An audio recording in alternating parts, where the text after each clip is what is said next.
Shalom, saudara yang Tuhan Yesus kasihi. Berjumpa lagi dalam program Levi Ministry. Saya berdoa kepada Tuhan, kiranya saudara yang setia mengikuti program ini makin diberkati Tuhan dengan kebenaran firman-Nya. Saudara, pernahkah saudara ditolong oleh seseorang, diberi bantuan keuangan, atau diberi bantuan barang, atau diberi bantuan berupa apa saja, sehingga membuat saudara merasa berhutang kepada orang tersebut, dan sepertinya saudara merasa dikejar-kejar hutang untuk membalas kebaikan budi. Saudara yang Tuhan Yesus kasihi, perlukah kita membalas budi seseorang, atau perlukah hutang budi itu kita tagih jika kita berbuat baik kepada seseorang? Saudara, ada tradisi yang unik pada suatu daerah di salah satu negara di Asia, yaitu tentang membalas budi kebaikan seseorang. Saudara, jika ada orang sakit, pada umumnya mereka tidak mau dikunjungi. Aneh bukan? Karena apa? Karena ada kewajiban moral, yaitu bagi si sakit, jika keluarganya dikunjungi, mereka harus membalas atau mengembalikan berapa persen uang sumbangan duka cita atau sumbangan kunjungan jika ada yang meninggal atau jika ada yang sakit, kepada orang yang pernah membantu atau mengunjungi mereka. Nah saudara, karena tradisi unik ini, ada beberapa orang yang segan ketika mereka sakit tidak mau dikunjungi, atau ketika ada duka cita mereka merasa sungkan untuk dilawat karena harus mengembalikan hutang budi. Mungkin suatu saat mereka tidak bisa mengembalikannya. Saudara yang Tuhan Yesus kasihi, oleh sebab itu hutang budi perlukah harus kita tagih? Saudara, Alkitab menceritakan tentang seorang yang berjanji akan membalas budi kepada seseorang yang telah menolongnya, tetapi dia mengingkari janji itu. Hari ini kita akan membahas tentang kisah Yusuf dan juru minum Raja Firaun Mesir. Saudara, seperti kita ketahui bahwa Yusuf menafsirkan mimpi dari juru minum Firaun dan juru roti Firaun. Ketika dia selesai menafsirkan mimpi itu, dia berkata kepada juru minum, yaitu, "Ingatlah kepadaku," kata Yusuf, "apabila keadaanmu telah baik, telah dipulihkan, tunjukkanlah terima kasihmu." Dengan kata lain, tunjukkanlah budi baikmu, membalas budi baikku karena sudah aku tolong lewat menafsirkan mimpi. Nah saudara yang Tuhan Yesus kasihi, di dalam Kejadian 40 ayat 20 sampai 23, kita baca di situ, "Dan terjadilah pada hari ketiga, hari kelahiran Firaun. Maka Firaun mengadakan perjamuan untuk semua pegawainya. Ia meninggikan kepala juru minum dan kepala juru roti itu di tengah-tengah para pegawainya. Kepala juru minum itu dikembalikannya ke dalam jabatannya, sehingga ia menyampaikan pula piala ke tangan Firaun. Tetapi," ayat 23 saudara, "Yusuf tidaklah diingat oleh kepala juru minum itu, melainkan dilupakannya." Saudara yang Tuhan Yesus kasihi, wajarkah kita mengharap balas budi dari seseorang yang telah kita tolong? Saya katakan wajar dan boleh-boleh saja. Tetapi kita juga harus siap menerima kekecewaan bila orang yang kita tolong itu melupakan budi baik kita. Saudara, lalu sebaiknya sikap apa yang harus kita ambil ketika kita membantu atau menolong seseorang supaya kita tidak dikecewakan?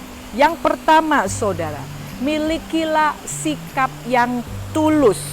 Ketika kita membantu, menolong seseorang, kita harus membantunya dengan sikap yang tulus, bukan untuk motivasi yang lain, yaitu supaya kebaikan kita dibalas. Contoh saudara, saya akan memberikan satu contoh yang baik, yang indah dalam Alkitab, yaitu tentang orang Samaria yang murah hati atau orang Samaria yang baik hati.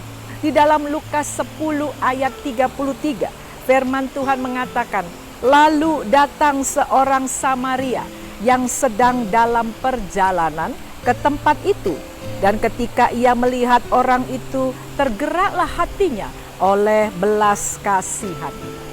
Saudara, orang Samaria ini disebut baik hati bukan saja karena dia menolong orang yang tidak atau belum dia kenal, bahkan orang itu bukan sebangsanya. Tapi orang Samaria disebut murah hati dan baik hati karena setelah dia menolong orang ini, dia pergi dan tidak meninggalkan alamatnya sama sekali, atau agar untuk dibalas atau supaya budinya diingat oleh orang yang ditolongnya. Orang Samaria yang baik hati ini telah menolong orang itu dengan tulus hati, berkorban harta, berkorban waktu, berkorban tenaganya tanpa minta berharap balas jasa. Saudara yang Tuhan Yesus kasihi, kita belajar dari orang Samaria ini bahwa orang yang belum percaya Allah saja bisa melakukan hal yang baik. Seharusnya pengikut Kristus seperti saya dan saudara juga demikian, bahkan harus berbuat lebih baik lagi dari orang yang belum percaya.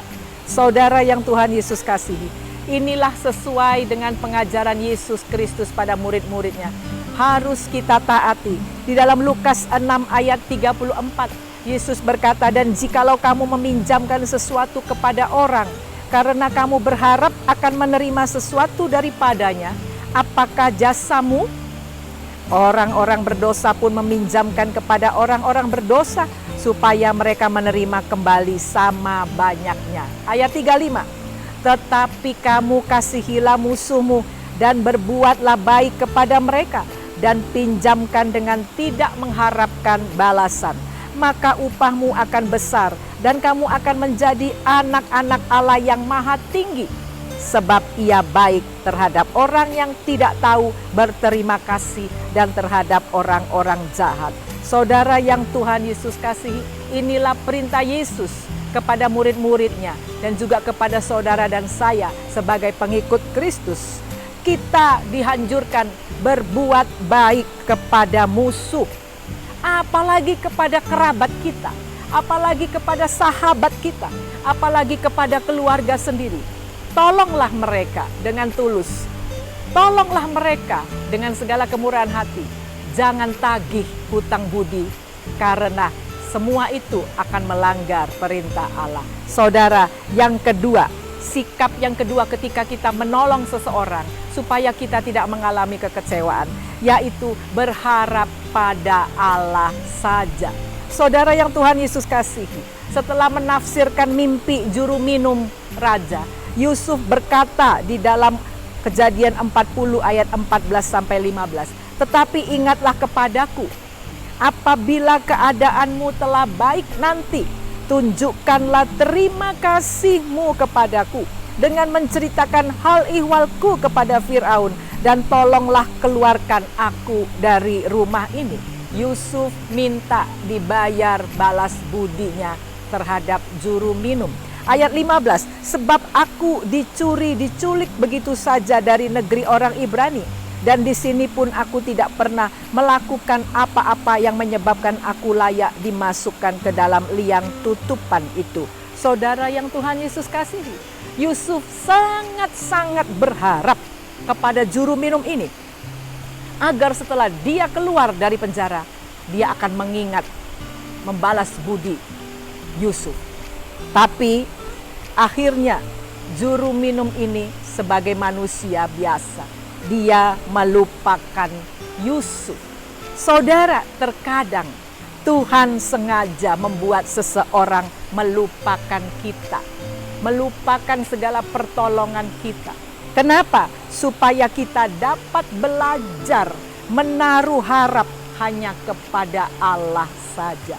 Saudara yang Tuhan Yesus kasihi, pastilah Yusuf sangat kecewa ketika juru minum melupakan dia. Tapi saya yakin Yusuf orang yang takut akan Tuhan. Dia cepat menyadari dan dia kembali berharap kepada Allah. Karena Yusuf sudah banyak merasakan pertolongan Tuhan selama dia dibuang dan menjadi budak di Mesir. Saudara yang Tuhan Yesus kasihi, Akhirnya tibalah waktunya. Allah mengingat Yusuf. Juru minum itu akhirnya teringat kepada Yusuf. Setelah berapa lama? 2 tahun, bukan waktu yang singkat, saudara. Akhirnya juru minum itu melaporkan kepada Firaun bahwa ada seorang Ibrani yang bisa menafsirkan mimpi. Dan Yusuf kembali dipakai Allah untuk menafsirkan mimpi Raja Firaun. Apakah Raja Firaun puas? Sangat puas. Saudara, dalam Kejadian 41 ayat 41 firman Tuhan mengatakan, selanjutnya Firaun berkata kepada Yusuf, dengan ini aku melantik engkau menjadi kuasa atas seluruh tanah Mesir. Wow, saudara bayangkan jika pada waktu itu juru minum membalas budi Yusuf secepat ketika dia keluar dan Yusuf keluar dari penjara. Saya rasa tidak ada artinya apa-apa bagi Yusuf. Dia mungkin keluar dari penjara, dia tidak menjadi siapa-siapa. Dia menjadi seorang budak lagi, saudara. Tapi ketika menunggu 2 tahun waktunya Allah, waktu yang indah bagi Allah untuk mengangkat Yusuf, untuk membalas budi kebaikan Yusuf, orang yang takut akan Tuhan.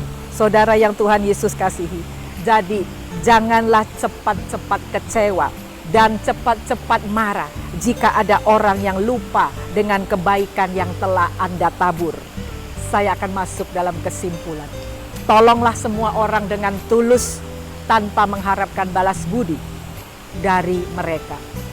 Berharaplah pada Allah sepenuhnya karena manusia bisa lupa dan ingkar janji, tapi Allah selalu menepati janjinya. Amin. Tuhan Yesus memberkati.